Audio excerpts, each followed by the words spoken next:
So ayan po tayo ngayon. Ngayon po ay ito po ang tumatakbong SK po natin.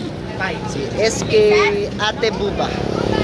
Ngayon po ay meron po siyang ginagawang project isaw na kung saan ay bubusugin ng mga mamamayan ng Sapang ng isaw.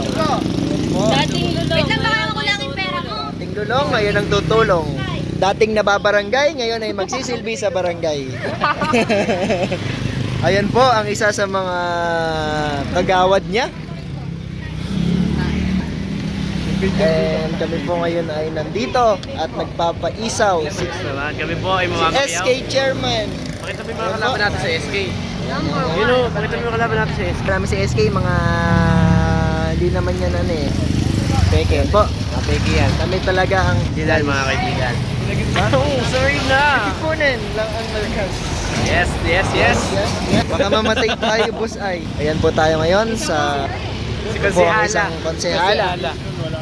Konsehala, ano po ito? Dating lulong po yan. Okay po. Ay. Ay, di ako mahilig sa pao. JBD. Isaw na lang sa akin, ay sa dugo na lang. Dagdag.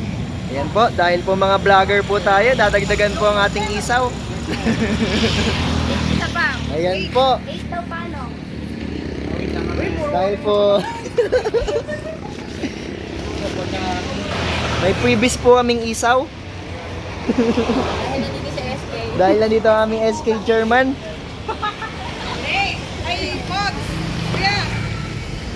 Ayan po, ang napakaganda nating kapitana.